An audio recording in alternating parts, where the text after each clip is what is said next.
Yakuza's pretty good.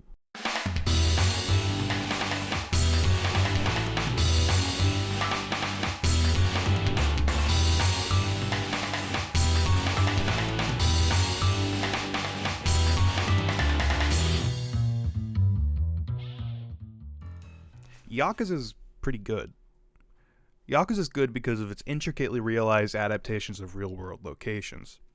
It's good because of its gripping, ever-unfolding narrative supported by the marble pillars that are its protagonists and recurring characters. It's good because of its dedication to providing meaningful distractions from the main plot. Uncoincidentally, a straight line can be drawn directly from Japanese Yakuza films of the 20th century to each of the series' strong points. The series, developed by Ryoga Gotoku Studio, revolves around the character Kazuma Kiryu and the long-term effects of his joining of the Tojo clan, a Yakuza giant in the world of the game. Each game in the series has its own confined narrative, with some overarching aspects lingering between games. Every game at least partially takes place in Kamurocho, a fictionalized depiction of the real-life Kabukicho district in Tokyo. Yakuza wears its influences on its sleeve. The series is directly inspired by films of the 20th century, mainly Yakuza films, but the series borrows from other genres as well. The series, at its core, is a love letter to the films of Takeshi Kitano, Kinji Fukasaku, and Takashi Miike, to name a few. These influences show their face in just about every aspect of the games, from relatively surface-level instances like the narratives and settings, to more obscure influences that affect the structure of the series' ludic components.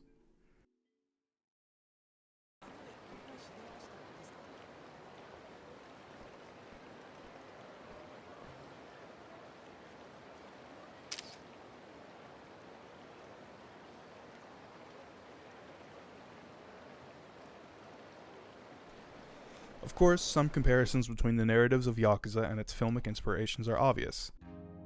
Rather than taking an embedded or emergent narrative approach to its storytelling, Yakuza's stories are concretely linear in how they're meant to be experienced. There's a bunch of hardened, manly men engaging in interfamilial Yakuza warfare. Sometimes this takes the form of proxy battles, though it often manifests in all-out brawls. The plots frequently revolve around MacGuffins. There's several of these in Yakuza. Yakuza 0's empty lot and the seemingly missing 10 billion yen in Yakuza 1, to name a few. Shunji Iwai's film Swallowtail Butterfly houses a Yakuza subplot that revolves around a MacGuffin of its own in the form of a lost cassette tape holding a recording of Frank Sinatra's My Way. Swallowtail Butterfly also includes a foreign mafia, specifically the Chinese Liumang, in its narrative. Several plots in the Yakuza series include foreign mafias as well. Yakuza 2's secondary antagonists are part of the Jingwon, a Korean mafia. These are, at the end of the day, relatively surface-level comparisons. Where Yakuza shines most is when it takes themes presented in these films and gives them their own spin. Swallowtail Butterfly's plot, for example, centers itself around found family. In this film, the character Agehao loses her parents at a young age and is sent headfirst into orphanhood. Her saving grace is a prostitute known as Glico, who takes her to the impoverished town where she lives. In this town, Agehao is able to at least partially fill the hole left by her deceased parents to the people living there. Yakuza embraces found family theming from its opening minutes. Kiryu himself is an orphan, and found a new home in the Dojima family that he eventually rises through. During the events of the first game, he finds an orphan named Haruka. The two bond over the course of the game, eventually becoming almost inseparable. The father-daughter bond between Haruka and Kiryu persists through the entire series, and is the driving force of more than a few plot points. The series' main narrative through-lines are most like a combination of the films of Kinji Fukasaku and Takashi Miike. Fukasaku's battles without honor and humanity is serious, emotional, and thoughtful. Yakuza's penchant for Yakuza politicking is derived most from this film. Like the film, Yakuza also takes the idea of death very seriously. It's treated as a significant event in battles when a character kills another. The murder of character Hiroshi Wakatsugi, for example, is the result of a minutes-long tense search for him by the police, brought on by betrayal by other members of the Yakuza. With every death in the film comes a long, contemplative shot of the body with the same musical motif playing underneath. Yakuza certainly doesn't take death lightly either. Kiryu, as the moral compass of the series, circumvents murder as much as he can. Instead, antagonists are the ones most frequently seen taking other characters' lives.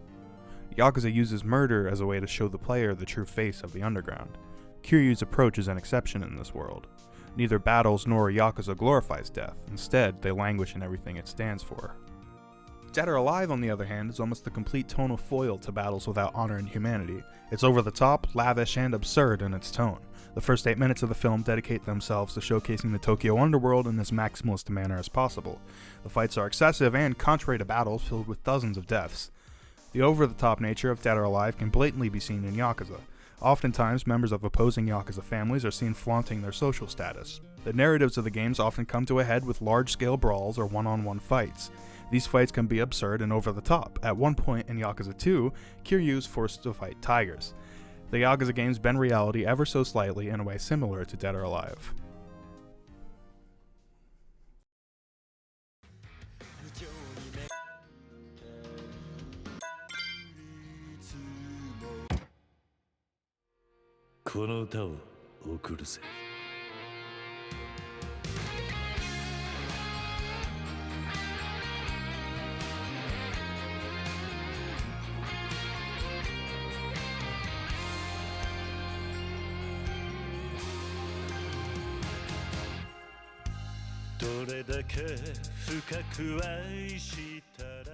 Ludically, the game can be divided into combat and non-combat segments. The series uses simple beat-em-up combat for most of its entries.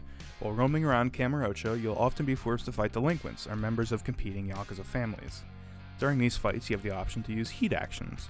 These are flashy, over-the-top attacks that make use of the environment.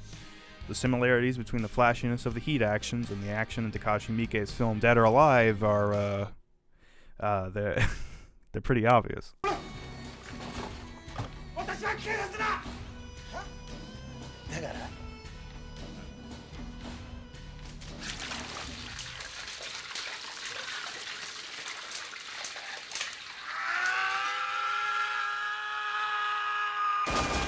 The non-combat portion is where the series stands out amongst its peers. The Yakuza games adopt a sort of life simulator style of gameplay. Kamurocho is filled to the brim with shops, restaurants, and entertainment to distract from the main plot. There's an abundance of minigames, from batting cages and mahjong to full-on classic Sega games in the later entries. This segment is certainly inspired in part by Shenmue, the series' spiritual successor, but I firmly believe that this segment holds just as much filmic influence as its narrative counterpart, specifically from the films of Takeshi Kitano. Sonatine is a film about two warring Yakuza families, as well as a third family led by Murakawa, who's portrayed by Kitano, attempting to mediate peace between them. When the war between the families comes to a head, Murakawa and his family are forced to escape to the Okinawan beach and lay low. During the middle third of the movie, the plot comes to a complete halt and the film spends a significant amount of time portraying these members of the Yakuza just having fun. They're playing games with each other, cracking jokes. These characters are distracting themselves from the traumatic experiences they've had through hanging out with each other. This directly mirrors the non-combat ludic elements of Yakuza. They serve as distractions from the harrowing events that Kiryu can face in the narratives. The nature of the middle third of Sonatine inspires these distractions to be mini-gamic, which is exactly what the series does. As Kiryu, you're able to go to bars, play darts, eat at restaurants, all just as time wasters. They serve no narrative purpose besides being distractions for Kiryu. The influence that movies have had on Yakuza comes full circle in a few ways. As early as Yakuza 4, RGG Studio utilized the improved technology of the PlayStation 3 and began modeling some characters after real-world actors. Riki Takeuchi and Hitoshi Ozawa, both actors in Miike's Dead or Alive, serve as supporting and primary antagonists respectively in Yakuza 0. Most notably, however, was the inclusion of Takeshi Kitano himself as a supporting character in Yakuza 6. Perhaps even more impressive than that is the film adaptation of the first Yakuza game, directed by Takashi Miike. Large portions of the movie embrace Yakuza's absurd side and lean into the inherent comedy of those moments.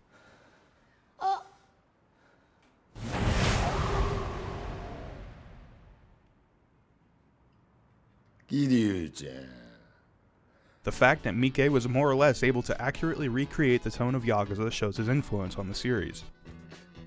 In a way, the inclusion of actors like Takeshi Kitano and Miike's live-action adaptation is a sign that the series made it. Rather than trying to catch up to those influences, it stands beside them. Ultimately, Yakuza exists as a simulacrum of the Japanese underground through the lens of 20th century Yakuza films. It aims not to recreate an accurate depiction of real-life Yakuza, but to simulate a depiction of them as seen through these films.